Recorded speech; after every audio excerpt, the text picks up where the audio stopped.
ভোরের আলো ধীরে ধীরে নিস্তব্ধ আশ্রমটাকে ছুঁয়ে দিচ্ছে। রাতের সেই গভীর অন্ধকার আর নীরবতা যেন সরে গিয়ে জায়গা করে দিচ্ছে এক অদ্ভুত শান্তিকে। দূরের গাছগুলোর পাতায় জমে থাকা শিশিরে সূর্যের আলো পড়ে ঝিকমিক করছে। কোথাও একটা পাখি ডেকে উঠল, তারপর আরেকটা। ধীরে ধীরে যেন জীবন আবার ফিরে আসছে এই নীরব জায়গাটায়। আশ্রমের উপরের তলার ঘরটাও আলোর ছোঁয়ায় ধীরে ধীরে স্পষ্ট হয়ে উঠছে। বিছানার একপাশে নিঃশব্দে শুয়ে আছে ইবেলিনা। তার চোখ খোলা, কিন্তু দৃষ্টি স্থির পাশে থাকা মানবের ওপর। ঘুমন্ত জ্যাককে কেমন নিষ্পাপ বাচ্চা মনে হচ্ছে তার কাছে। সে এক দৃষ্টিতে তাকিয়ে থাকল, যেন বহুদিনের তৃষ্ণা মিটাচ্ছে। অন্যদিকে জ্যাক সে গভীর ঘুমে আচ্ছন্ন, যেন বহুদিন পর শান্তিতে ঘুমাচ্ছে। তার শ্বাসপ্রশ্বাস ভারী কিন্তু শান্ত। ইবেলিনা কিছুক্ষণ তাকিয়ে থাকে তার দিকে। এই মানুষটাই যে তাকে বন্দি করেছে, আবার নিজের মতো করে আংলেও রেখেছে, যে তার জীবনের সবকিছু কেড়ে নিয়েছে, আবার অদ্ভুতভাবে তার জীবনটাই হয়ে গেছে। একটা দীর্ঘ নিঃশ্বাস ফেলে সে ধীরে ধীরে উঠে বসে। তারপর খুব আস্তে করে বিছানা থেকে নেমে জানালার পাশে গিয়ে দাঁড়ায়। বাইরে সকালের আলো, কিন্তু তার ভেতরে এখনও সেই রাতের ছায়া। কিছুক্ষণ পর পেছনে নড়াচড়ার শব্দ হয়। জ্যাক নিজের ঘুম জড়ানো চোখগুলো আধো আধো খুলে চারপাশে তাকায়। তারপর তার দৃষ্টি গিয়ে থামে ইবেলিনার ওপর। আবেশিস্বরে ডাকে, মর্নি যান। ইবেলিনা এখনও স্থির, সে পিছন ফিরে তাকালো না। জ্যাক আবার বলে, এত সকালে কেন উঠেছ? বিপরীতে কোনো উত্তর আসে না। কিছুক্ষণ নীরবতায় কেটে যায়। তারপর জ্যাক বিছানা থেকে নেমে ওয়াশারে চলে যায়। কিয়ৎকাল পর বেরিয়ে ধীরে ধীরে রেডি হতে শুরু করে। জ্যাক শার্ট পরে আয়নার সামনে দাঁড়িয়ে টাই হাতে নেয়, কিন্তু বাঁধতে গিয়ে থেমে যায়। তার চোখ আয়নার মধ্যে দেখা যাওয়া ইবেলিনার প্রতিবিম্বের দিকে। এদিকে আসো। কিছুক্ষণ চুপ থেকে ইবেলিনা ধীরে ধীরে এগিয়ে আসে। তার মুখ থমথমে, কোনো অভিব্যক্তি নেই। সে জ্যাকের সামনে দাঁড়িয়ে তার হাত থেকে টাইটা নিয়ে নেয়। নীরবে টাইটা গলায় পরিয়ে ঠিক করতে থাকে। জ্যাকের চোয়াল শক্ত হয়ে আসে। সে রমণীর তুলতুলে চিবুক চেপে ধরে শক্ত কণ্ঠে বলে, লিনা, আমার অবহেলা একদম পছন্দ না। ইবেলিনা হাত না থামিয়ে খুব শান্ত গলায় বলে, আমি আর এভাবে থাকতে চাই না। জ্যাকের চোখ এক ঝলকে পরিবর্তন হয়ে গেল। মানে? ইবেলিনা ধীরে ধীরে মাথা তোলে, ধূসর চোখ জোড়ায় দৃষ্টি স্থির করে বলে, আমি বন্দি থাকতে চাই না। আমি এই চার দেয়ালের বাইরে যেতে চাই। আমি মানুষের মাঝে যেতে চাই। আমি বাঁচতে চাই নিজের মতো করে। 6 বছর আমি এখানে আছি। আমি জানি না পৃথিবী কেমন বদলে গেছে। আমি জানি না আমার জন্য বাইরে কিছু আছে কিনা, কিন্তু আমি দেখতে চাই। জ্যাক কিছুক্ষণ চুপ করে থাকে। তার চোখ ইবেলিনার চোখে স্থির। কোনো রাগ নেই, কোনো বিস্ময় নেই, শুধু গভীর অদ্ভুত নীরবতা। তারপর খুব ধীরে সে বলে, ইবেলিনা তার দিকে তাকিয়ে বুঝার চেষ্টা করেছে কিসের ভিত্তিতে জ্যাক বলেছে। জ্যাক অন্য হাত বাড়িয়ে তার চিবুক আলতো করে তুলে ধরে। তার চোখে তাকিয়ে থাকে কিছুক্ষণ। তারপর ধীরে তার কপালে ঠোঁট ছোঁয়ায়। তারপর নিচে নেমে প্রেয়সীর অধর স্পর্শ করে বলে, রেডি থাকো। এইটুকুই বলেই সে কোটটা পরে নেয়। তারপর আর একবারও পেছনে না তাকিয়ে দরজার দিকে এগিয়ে যায়। দরজা খুলে বাইরে বেরিয়ে পড়ে। ইবেলিনা স্থির দাঁড়িয়ে আছে। তারপর কিছু একটা ভেবে দৌড়ে ব্যালকনিতে চলে যায়। ইবেলিনা স্থির দাঁড়িয়ে আছে ব্যালকনিতে। ভোরের কোমল আলো এখন পুরোপুরি ছড়িয়ে পড়েছে আশ্রম জুড়ে। তার দৃষ্টি নিচের উঠোনে। জ্যাক সিঁড়ি বেয়ে নিচে নামতেই হঠাৎ করেই কোথা থেকে যেন কয়েকটা ছোট ছোট বাচ্চা দৌড়ে এসে তাকে ঘিরে ধরে। কেউ তার হাত ধরে টানছে, কেউ হাসতে হাসতে কিছু বলছে, কেউ আবার শুধু তার পাশে দাঁড়িয়ে তাকিয়ে আসে এক ধরনের নির্ভরতায়। দৃশ্যটা এতটাই অপ্রত্যাশিত, এতটাই অদ্ভুত যে ইবেলিনা কিছুক্ষণ নিঃশ্বাস নিতেও ভুলে যায়। এই মানুষটাই কি সেই জ্যাক, যে মানুষের চোখে সে শুধু নির্মমতা, নিয়ন্ত্রণ আর অদ্ভুত এক অন্ধকার দেখেছে? সেই মানুষটা এখন নিচে দাঁড়িয়ে এক শিশুর মাথায় হাত বুলিয়ে দিচ্ছে, আরেকজনকে কোলে তুলে নিয়ে কিছু বলছে। তার ঠোঁটের কোণে খুব হালকা একটা হাসি। ইবেলিনার বুকের ভেতরটা হালকা কেঁপে ওঠে। সে ধীরে ধীরে ব্যালকনির রেলিংয়ে হাত রাখে। মনে মনে ভাবে, জ্যাক হয়তো সারা পৃথিবীর কাছে একরকম, কিন্তু এই ছোট ছোট বাচ্চাগুলোর কাছে সে একদম অন্য মানুষ। তার ঠোঁটের কোণে অজান্তেই এক চিলতে হাসি ফুটে ওঠে। একটা নরম অচেনা অনুভূতি বয়ে যায় তার ভেতর দিয়ে। তার হাতটা অজান্তেই ধীরে ধীরে নিজের উদরের ওপর চলে যায়। মনের ভেতর কিছু এলোমেলো ভাবনারা উকি দেয়। যদি তাদের একটা বাচ্চা হতো, একটা ছোট্ট প্রাণ তাদের দুজনের, তাহলে কি জ্যাক এমনই করে হাসত? এভাবেই কোলে তুলে নিত? এভাবেই মাথায় হাত বুলিয়ে দিত? নাকি সেই বাচ্চাটাও তার মতোই এই আশ্রমের দেয়ালের ভেতরে বন্দী হয়ে বড় হতো? রমণীর ভ্রু কুঁচকে আসে। ভাবনাগুলো এলোমেলো হয়ে যায়, কিন্তু তবুও কোথাও একটা অদ্ভুত আকাঙ্ক্ষা মাথা তুলে দাঁড়ায়। সে চোখ বন্ধ করে এক মুহূর্তের জন্য কল্পনা করে, ছোট্ট একটা হাত জ্যাকের আঙুল আঁকড়ে ধরে আছে। হঠাৎই গাড়ির ইঞ্জিনের কর্কশ শব্দ সেই কল্পনাকে ছিন্ন ভিন্ন করে দেয়। ইবেলিনা তড়িৎ গতিতে চোখ খুলে তাকায়। নজরে আসে জ্যাক গাড়িতে উঠে বসেছে। এক মুহূর্তের জন্যেও সে উপরে তাকায় না। গাড়িটা ধীরে ধীরে গেট পেরিয়ে বেরিয়ে যেতে শুরু করে। ইবেলিনা স্থির দাঁড়িয়ে আছে। তারপর দৃষ্টিটা গাড়িটার উপর আটকানো। যতক্ষণ দেখা যায় সে তাকিয়েই থাকে। গাড়িটা তার দৃষ্টিগোচর হতেই তার চোখের কার্নিস বেয়ে নীরবে গড়িয়ে পড়ে এক ফোঁটা জল। সে টেরই পায় না প্রথমে, তারপর ধীরে ধীরে হাত তুলে মুছে নিল। একটা দীর্ঘ নিঃশ্বাস ছেড়ে ধীরে ধীরে ঘুরে দাঁড়ায়। ভেতরে ঢুকে দরজাটা আলতো করে বন্ধ করে দেয়। ঘরটা আগের মতোই নিঃশব্দ, স্থির, বন্দি। ইবেলিনা একবার চারদিকে তাকায়, তারপর ধীরে ধীরে বিছানার দিকে এগিয়ে এসে বসে পড়ে। দুটো হাত নিজের কোলে রেখে ফাঁকা দৃষ্টিতে তাকিয়ে থাকে সামনে। মনে মনে গুনতে শুরু করে, আর কতদিন, আর কত রাত, আর কত অপেক্ষা। জ্যাক আবার কবে আসবে? কবে সে তাকে রোজ দেখতে পাবে? এই প্রশ্নগুলোর উত্তর তার অজানা, কিন্তু তবুও সে অপেক্ষা করে, কারণ এই অপেক্ষাটুকুই এখন তার জীবনের একমাত্র চলমান সত্য। আজ সকাল থেকেই ভিড় নিবাসে চলছে হট্টগোল। ঠিক নিবাসের ভেতরে না, বাহিরে। সানার ডানমাসের যে প্রতিবেশী থাকে তিনিও বাঙালি। পুরো লিনহুয়া ভ্যালিতে মাত্র ৩ কি ৪টে ফ্যামিলি হচ্ছে বাঙালি, কিন্তু সানার পাশে থাকা ভদ্রলোক সালার হোসেন প্রচুর কৃপণ। এক কথায় সানার থেকেও বেশি। ওনার বাড়ি চারপাশে ফলের বাগান অসংখ্য, কিন্তু একটাও কাউকে কোনোদিনও দেবে না। সেজন্য আজ ৭ সকালে মিশন চালিয়েছে সেখানে সানা, ঈশানী ও এসপি ও ঈশানী পাহারা দিবে দুদিক থেকে, আর সানা মাঝখান থেকে কাজ সারবে। কিন্তু সমস্যা বাধে যখন ভদ্রলোক হঠাৎ করে তল্লাশি চালান। সানা পিছনে থাকাতে সে এক দৌড়ে দেওয়াল টপকে চলে আসে, কিন্তু এসপি সামনে থাকাতে লক্ষ্যই করেনি ওনাকে। সে ঘাড় ঘুরিয়ে চারপাশ থেকে সামনে তাকাতে চমকে ওঠে। কেমন রক্তচক্ষু নিয়ে তাকিয়ে আছে সালার হোসেন। এসপি পিছনে তাকাতেই দেখে 2 রমণীর চিহ্নটুকু নেই, মানে তাকে ফাঁসিয়ে পালিয়েছে এরা। ব্যাস, তারপর থেকে শুরু হয়ে গেল ভদ্রলোক নিজের দাঁত পিষে বাক্য ছড়ে, তোমার মতো লাভাঙ্গা ছেলে আবারও আমার বাগানে চুরি করতে এসেছ? কদিন পর বাচ্চার বাপ হবে, কিন্তু এখনও নিজের অভ্যেস ত্যাগ করতে পারোনি?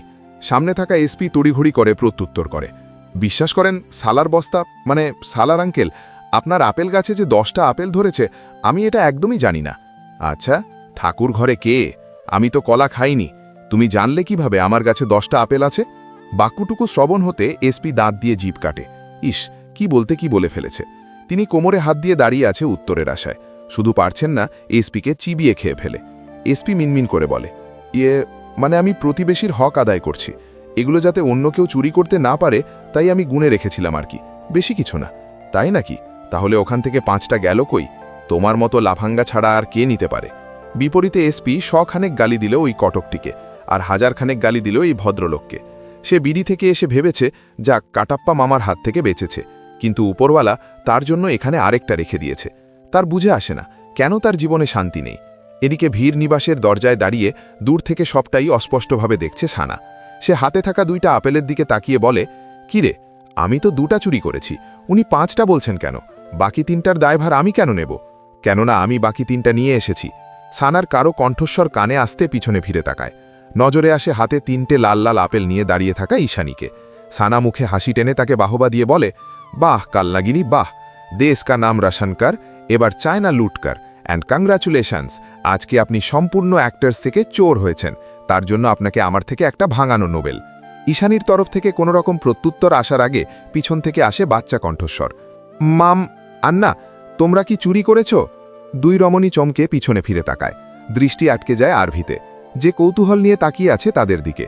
দুজনে তড়িঘড়ি করে আপেলগুলো পিছনে লুকিয়ে নিল। সানা সাথে সাথে বলে, আমি না, তোমার আন্না করেছে এসব কুকাজ। ডাইনি, তুই আমার... চুপ কর।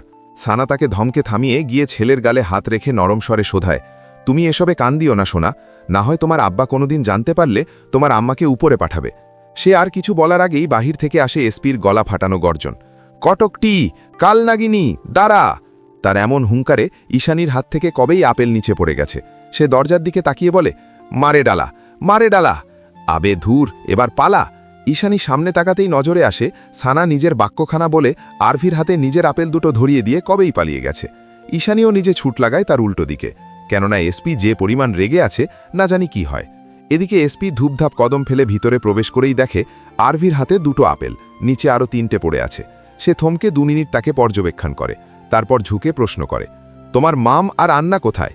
ছোট আরভি দুদিকে মাথা নাড়িয়ে ইশারা করে দেখায় কোথায় আছে। এসপি বুঝে তার হাত থেকে একটা আপেল নিয়ে তাতে বসিয়ে দিল এক কামড়। তারপর সারা নিবাস কাঁপিয়ে ডেকে ওঠে, কটকটির বাচ্চা! সানা কোথা থেকে চিৎকার করে বলে, বাচ্চা তোর সামনে! দুপুর গড়িয়ে বিকেলের দিকে যাচ্ছে। সূর্যের আলো এখনও তীব্র, কিন্তু তাতে একটা নরম ঝিম ধরা ভাব এসে গেছে। চায়নার অন্যতম বিখ্যাত শহর সাংহাই শহরটা এই সময় অন্যরকম লাগে।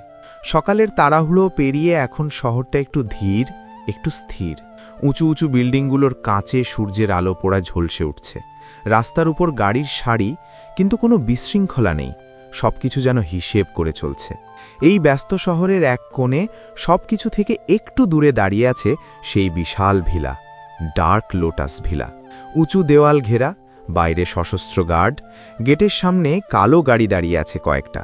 সবকিছুতেই একটা কড়া নিরাপত্তার ছাপ। গেটের ভেতরে ঢুকলেই লম্বা ড্রাইভওয়ে, দুই পাশে গাছের সারি। দুপুরের আলোয় তাদের ছায়া মাটিতে লম্বা হয়ে পড়েছে। ছোট ছোট ফোয়ারা থেকে পানি ঝরে পড়ছে। নীরবতার মধ্যে শুধু সেই পানির শব্দই শোনা যায়। ভিলাটা নিজেই একটা আলাদা জগৎ। সাদা মার্বেল, বড় বড় কাঁচের দেওয়াল, আধুনিক ডিজাইন। বাইরের আলো সরাসরি ভেতরে ঢুকে পুরো জায়গাটাকে উজ্জ্বল করে রেখেছে। ভিতরে বিশাল লিভিং এরিয়া, নরম আলো আর সূর্যের আলো মিশে একটা হালকা সোনালি পরিবেশ তৈরি করেছে। সেই লিভিং রুমের সোফার মাঝে বসে আছে আরজে। কালো শার্ট, হালকা খোলা বোতাম, ঘাড় সমান সিল্কি চুলগুলো একটু এলোমেলো হয়ে আছে। এতে যেন তাকে আরও মোহনীয় লাগছে।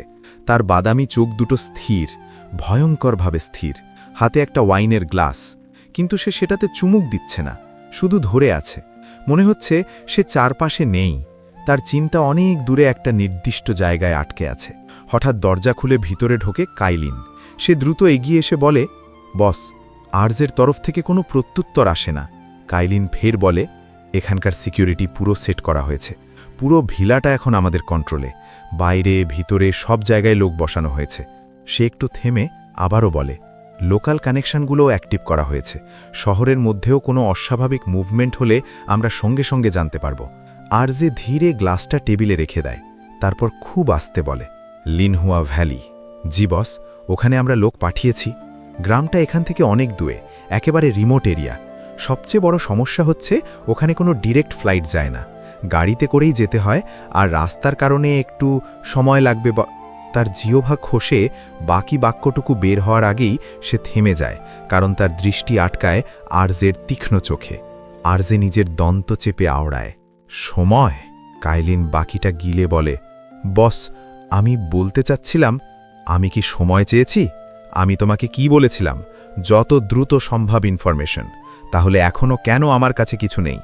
আরজে ধীরে উঠে তার সামনে এগিয়ে চোয়াল শক্ত করে বলে, আমি এখানে ঘুরতে আসিনি। আমি এখানে একটাই জিনিসের জন্য এসেছি, সানা। ও যদি ওই গ্রামে থাকে, আমি জানতে চাই এখনই। না থাকলে কোথায় গেছে, কার সাথে গেছে, কেন গেছে, সব। কাইলিন দ্রুত মাথা নাড়িয়ে বলে, জি বস, আমি এখনই আপডেট নিচ্ছি। সে ফোন বের করে দ্রুত সরে যায়। আরজে ধীরে ঘুরে কাঁচের দেওয়ালের সামনে গিয়ে দাঁড়ায়। হঠাৎ তার ঠোঁটের কোণে হালকা অদ্ভুত একটা হাসি ফুটে ওঠে। তুমি যদি ওখানে থাকো, তাহলে আর পালানোর জায়গা নেই, ওয়াইফি। কাইলিন ঘুরে দরজার দিকে কয়েক পা এগোয়ে, তারপর হঠাৎ থেমে যায়। মনে হয় কিছু বলার আছে, কিন্তু দ্বিধা করছে। আরজে পেছন না ফিরেই সেখান থেকে বলে, যা বলার বলো। বস, আরেকটা বিষয় ছিল। আরজের তরফ থেকে কোনো শব্দ আসে না। কাইলিন বলতে থাকে, কাল রাত থেকে এখানে সাংহাই ফ্যাশন উইক শুরু হচ্ছে। 7 দিনের ইভেন্ট। দেশের বিভিন্ন জায়গা থেকে ডিজাইনার, ইন্টারন্যাশনাল আর্টিস্ট, মডেল সবাই আসবে। বড় বড় সেলিব্রিটি, ব্র্যান্ড, স্পন্সর সবাই উপস্থিত থাকবে। আর আপনাকে স্পেশালি ইনভাইট করা হয়েছে। সে একটু থেমে ধীরে বলে, প্রথম দিনের জন্য হলেও যেতে বলেছে। আরজে ঘুরে তাকায়, তার চোখে বিরক্তি স্পষ্ট। আমি এখানে শো করতে আসিনি, ক্যান্সেল করে দাও। কাইলিন যেন আগে থেকেই এই উত্তরটা আশা করছিল। সে ফের বলে, বস, এটা শুধু ফ্যাশন শো না।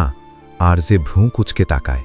এবার কাইলিন কণ্ঠ নিচু করে আওড়ায়, এই ধরনের ইভেন্টে শুধু ডিজাইনার না, আন্ডারগ্রাউন্ড নেটওয়ার্কও অ্যাক্টিভ থাকে। ইন্টারন্যাশনাল ডিলার, কানেকশন অনেক কিছুই এখানে মুভ করে। যাদের আমরা খুঁজছি, তাদের সাথে কানেকশন পাওয়ার সম্ভাবনাও আছে। এই 7 দিনে এমন কিছু লোক এখানে থাকবে যাদের খুঁজে পাওয়া সাধারণত অসম্ভব, কিন্তু তারা নিজেরাই এখানে আসে। আপনি গেলে হয়তো কিছু ক্লু পাওয়া যেতে পারে। একটা সোর্স থেকে জানতে পেরেছি মিসেস দিলরুবা খানামও আসতে পারে।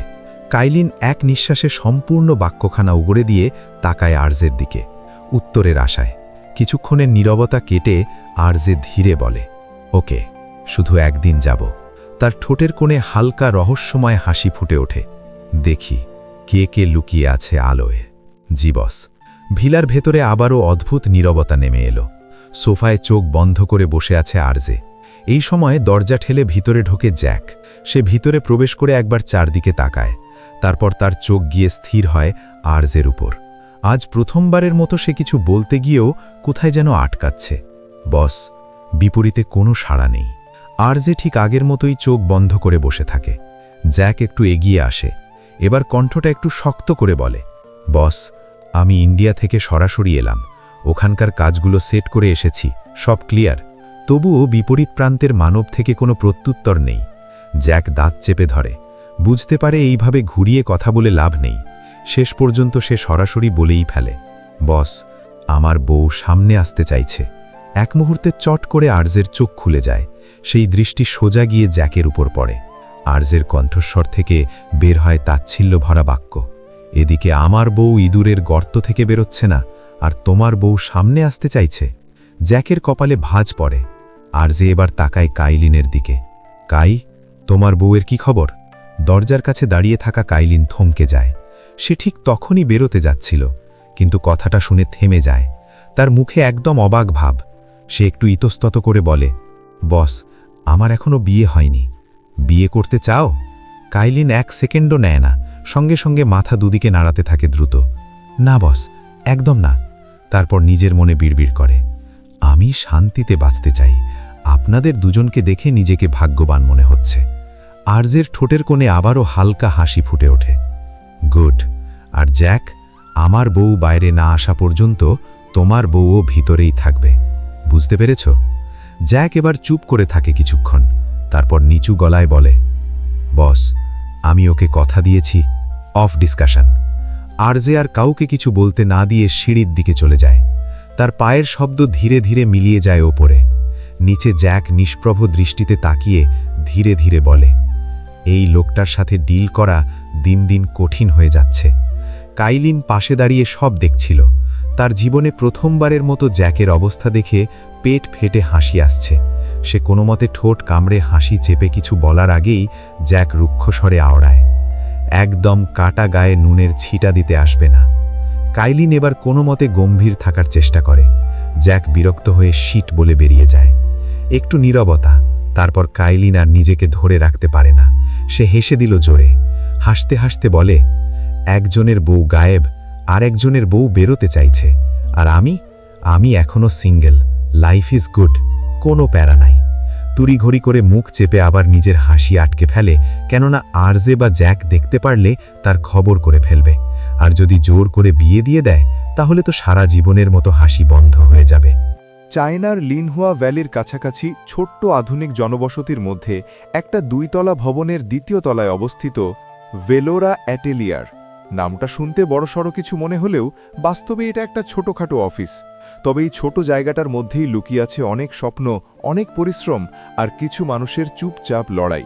ভিতরে ঢুকলেই চোখে পড়ে একপাশে সানার ডিজাইনিং টেবিল, রঙিন কাপড়, স্কেচবুক, পেন্সিল, থ্রেড, পিন, সব কিছু এলোমেলো। কিন্তু তার কাছে সব কিছুর নির্দিষ্ট জায়গা আছে। এই টেবিলটা ঈশানী বা এসপি ঠিক করলেই ঠিক হয়, না হলে এভাবেই থাকবে। অন্য পাশে ঈশানীর কর্নার, কয়েকটা লাইট, ক্যামেরা, মেকআপ কিট, ছোটখাটো অ্যাড শ্যুটের জন্য যথেষ্ট। আর সামনে একটা ডেস্ক, যেখানে বসে থাকে এসপি। ফাইল, ডকুমেন্ট, কল সব কিছু সে সামলায়, কারণ সে এই অফিসের বসের সেক্রেটারি। আজ অফিসের পরিবেশটা একটু আলাদা। সবাইকে হঠাৎ করে মিটিং রুমে ডাকা হয়েছে। মিটিং রুম বলতে একটা মাঝারি সাইজের টেবিল, চারপাশে কিছু চেয়ার, দেয়ালে কয়েকটা পুরনো ফ্যাশন পোস্টার। সবাই এসে বসে আছে, মুখগুলো থমথমে। কারো চোখে কৌতূহল, কারো মধ্যে টেনশন। কেউ জানে না হঠাৎ এই মিটিং কেন। এই সিরিয়াস পরিবেশের মাঝেও সানা আর এসপি চুপচাপ বসে নেই। টেবিলের নিচে নিচে দুষ্টামি চালু। এসপি আস্তে করে সানার দিকে একটা কাগজ ছেলে দেয়, তাতে লিখা, জানিস বসের মাথার চুলগুলো সব নকল। সানা সেটা পড়ে হাসি চেপে রাখে। সে নিচে লিখে ফেরত দেয়, চায়না মাল আর কত ভালো হবে বল। এদিকে ঈশানী পুরো সিরিয়াস। সে দুজনের দিকে কড়া চোখে তাকিয়ে ফিসফিস করে, তোরা একটু চুপ থাকবি? সানাও তার মতো করে জবাব দেয়, তুই জন্ম থেকেই এমন নাকি পরে হয়েছিস? ঈশানী চোখ বড় করে তাকায়। সানা এবার আর হাসি ধরে রাখতে পারে না। ঠিক তখনই দরজা খুলে তাদের বস মিস্টার সিংহুয়ান ঢুকে পড়েন। মুহূর্তেই সবাই সোজা হয়ে বসে যায়। পরিবেশটা আবার গম্ভীর হয়ে যায়। বস টেবিলের সামনে দাঁড়িয়ে চারদিকে তাকান। তারপর ধীরে ধীরে চাইনিজ ভাষায় বলেন, ওয়া জিন থিয়েন বা দা জিয়া জিয়াওলায়ে শি ইউ ইউএনিন্দ। তার মানে, আজকে তোমাদের সবাইকে একটা কারণে ডেকেছি। এসপি আর ঈশানী চাইনিজ ভাষা আয়ত্ত করতে পারলেও সানা এখনও হালকা হালকা বোঝে, আর বলতে তো মোটেও পারে না।